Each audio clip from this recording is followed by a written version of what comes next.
Siya kinabuak na dilang first na itong abuhaton is magbutang tao kalabo sa wala din nakahibalo.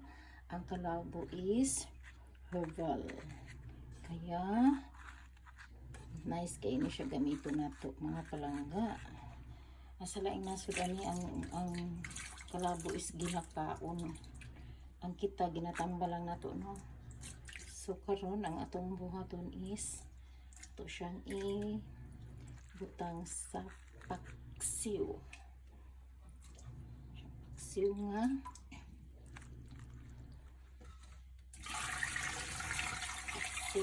bulinaw. Ini siya kay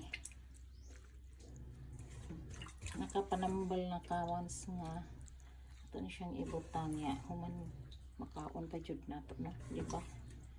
So sa wala na anad o kanang butang o kalabo sa ato ang sudan is mag-anad-anad na ta mga palangga. Ang ating ibutang is vinegar. And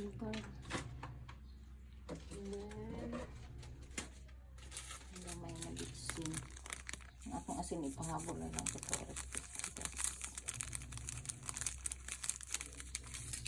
And then ito na siyang gitak-ang. And then check na to ang ato ang paksiw. Ito na siya mash. Wala na pa nagamit og lamas kay labaw pa na sa lamas ang atong kalabo nga giutang. Yan, balik. Yes. Ang tinawag. Mag-distribute na ba ang salt o ang bitsin?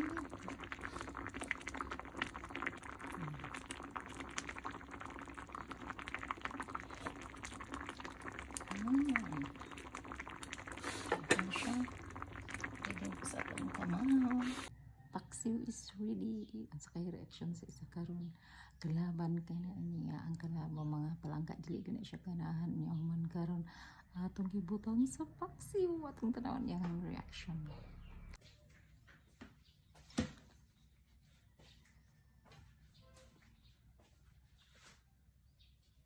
Sige na. Breakfast is ready. Sudan na mo mga palangga is paksiw na bulinaw.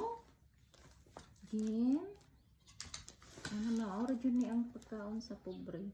Tinaatay kini dayok o gusto og parat-parat. Then a cup of coffee. Fights na ang pagkaon sa pobre. Sarap naman ang paksiw.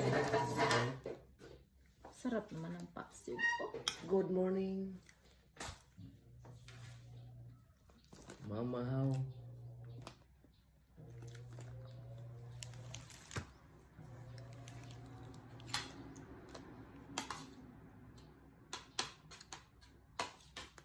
Mahal.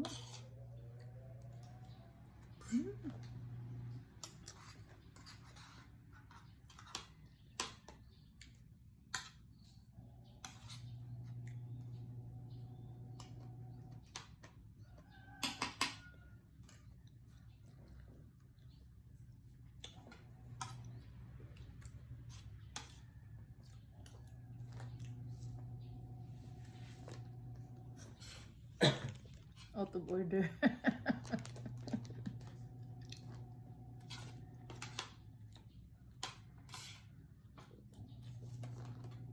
Lami akong paksiw. Pak na kay baho mo kon. Ini kaya.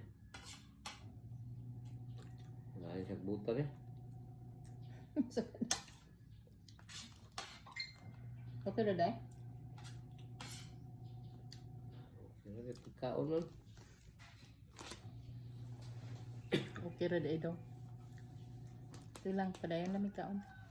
Mango.